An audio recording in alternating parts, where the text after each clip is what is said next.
Recentemente a gente teve uma grande notícia sobre o MCU, sobre o futuro dos filmes da Marvel, que é o retorno do James Spader como Ultron na série do Visão, que eu não sei vocês, mas eu nem sabia que a gente já tá tendo uma série do Visão. Isso aqui me deixou bastante animado, eu gosto muito do Ultron do James Spader, eu gostaria muito que o filme dele fosse melhor, e é sobre isso que eu vou falar hoje aqui com vocês, por mais que eu goste de Era de Ultron, e principalmente do Ultron em si.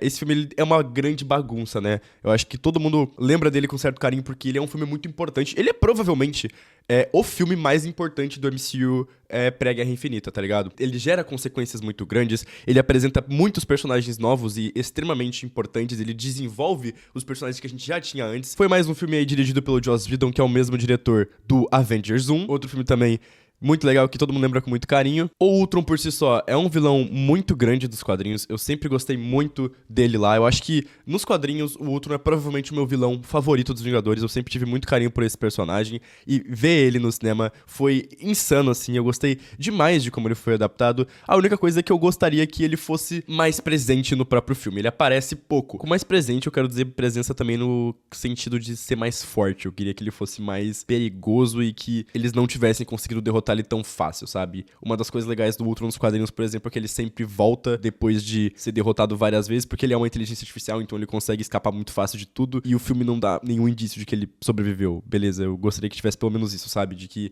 ele vai voltar, porque isso tem muito a ver com como o personagem opera e com os conceitos dele. Eu gostaria que o tempo de tela dele em Era de Ultron fosse mais ou menos como funciona Guerra Infinita, onde o Thanos é o protagonista. Eu acho que ia ser insano se o Ultron fosse meio que o protagonista, eu pelo menos pudesse ser. E pesquisando sobre esse filme, eu descobri que o Joss Whedon, que dirigiu o filme, ele queria que o filme tivesse 3 horas. O corte original de Era de Ultron tinha 3 horas de duração. Não é o que aconteceu. Muita coisa foi cortada fora do filme e ele acabou ficando ali com acho que 2 horas e 20, 2 horas e meia. Esse visual do Ultron muita gente odeia. Eu acho ele ok, acho ele aceitável. Eu acho que ia ser mais legal se fosse assim, né? Que é como é nos quadrinhos, onde a boca dele é estática, a boca dele não se mexe. Eles deixaram a boca assim por causa da atuação do James Spader, que é um puta de um ator, eu consigo compreender, mas ainda acho que assim ia ser muito melhor com a boca dele estática, que deixa ele bem menos humano, deixa ele, tira toda a humanidade dele, deixa ele 100% máquina, 100% diabólico. E outra coisa que eles mudaram também foi a criação dele. Nos quadrinhos ele é criado pelo Homem-Formiga, pelo Hank Pym. Como no MCU o Hank Pym não tinha nem sido introduzido em 2015 ainda, quando ele já era tipo um idoso, eles fizeram com que o Tony Stark criasse o Ultron. E pra mim, mano, isso é muito bom. Pra mim isso é um dos grandes triunfos do filme, que é justificar a criação do Ultron pelo Tony e pelo Bruce Banner, mas foi mais o Tony Stark, né, que insistiu e realmente foi mais atrás de criar o Ultron.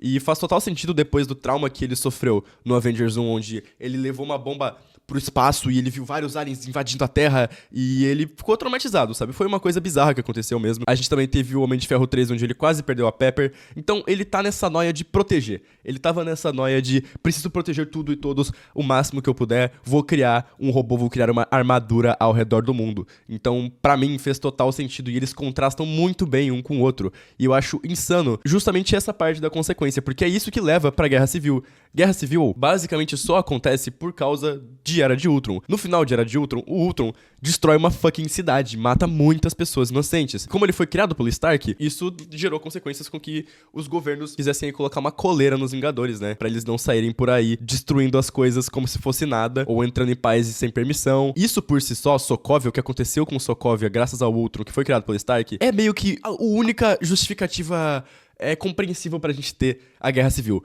Porque, mano, as outras coisas que aparecem em Guerra Civil como justificativa pra registrar os super-heróis são o ataque de Nova York, que são alienígenas invadindo o espaço, ou seja, se os Vingadores não tivessem lá, eles iam ter... acabou o mundo. Não faz sentido eles citarem isso como argumento pra registrar os heróis. Eles também mostram o aeroporto-aviões da S.H.I.E.L.D. caindo, sendo que a S.H.I.E.L.D. tava sendo infiltrada pela Hydra, nem tinha nada a ver com os Vingadores aquilo em si. E eles mostram uma missão lá que acontece em Guerra Civil mesmo, onde um cara ia se explodir no meio de um monte de gente, daí a Wanda pega o cara, joga ele num prédio e aí explode as pessoas que estavam no prédio. Só que, se eles não tivessem ali, ia ter sido pior. Mas agora, Sokovia realmente foi 100% culpa dos Avengers, então tem nexo eles quererem registrar os super-heróis por causa disso. A gente também teve a introdução do Visão, que é criado ali pelo Ultron e é mesclado com o Jarvis. E não somente o Visão introduzindo, como a gente tem o Mercúrio e a Feiticeira Escarlate, né? O Mercúrio, por mais que não dure muito tempo, ele vai de base bem rápido.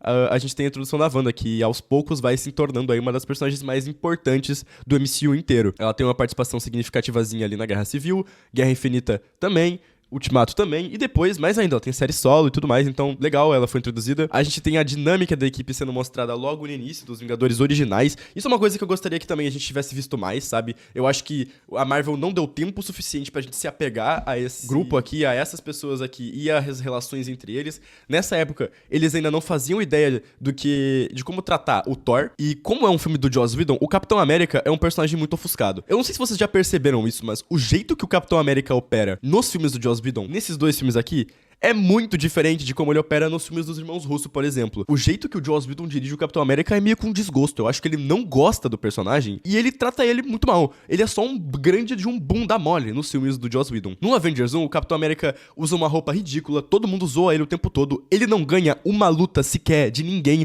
nem os policiais respeitam o Capitão América no Avengers 1. E em Era de Ultron é meio que isso. Ele é só uma grande piada e ficam zoando e batendo nele toda hora. Ele não faz nada. Isso é meu paia, tá ligado?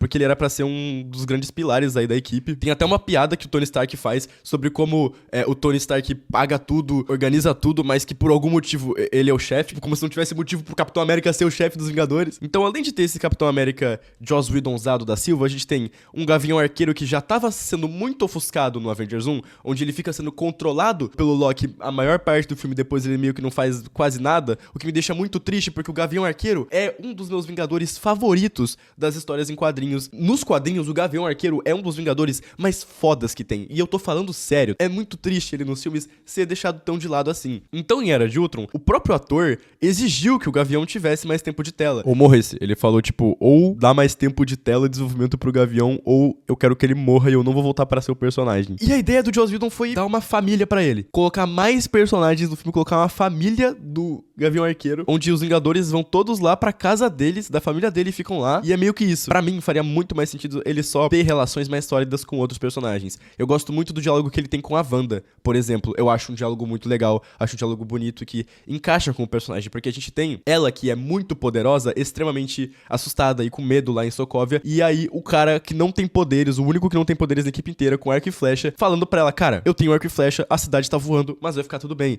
E eu acho isso muito fofo. Eu achei essa interação legal, eu queria que tivesse tido mais coisas desse estilo, sabe? Ao invés de colocar uma família dele ali do nada que depois é completamente esquecida. Outro personagem que nessa época, que todo mundo que acompanhou o MCU e isso me saindo nessa época deve lembrar, que eles não faziam ideia do que fazer com ele, é o Thor. O Thor era uma bagunça. O Thor, antes de Thor Ragnarok, ninguém sabia como tratar esse personagem, ninguém sabia levar ele a sério, ele só meio que tava lá, soltando raio e era isso. Nesse filme ele tem uma side quest onde ele sai do nada pra ir atrás de ver se ele deve confiar no Stark ou não, daí ele descobre que o Visão tem que ser criado e tudo mais, mas enfim, é muito confuso o jeito que ele opera. Os filmes solo do Thor até então eram muito confusos por si só também, eles não faziam muito sentido, eles pareciam não ser do MCU, mas os dois primeiros filmes do Thor são bem esquisitos mesmo. Esse filme, ele trata muito bem do Tony Stark, pra mim, mas ele peca muito com o Hulk. O Hulk do Avengers 1, pra mim, é o melhor Hulk que a gente teve no MCU. Ele é muito bom. Ele é muito forte, ele é o Vingador mais forte. Todo mundo tem um pouco de medo dele, mas todo mundo sabe que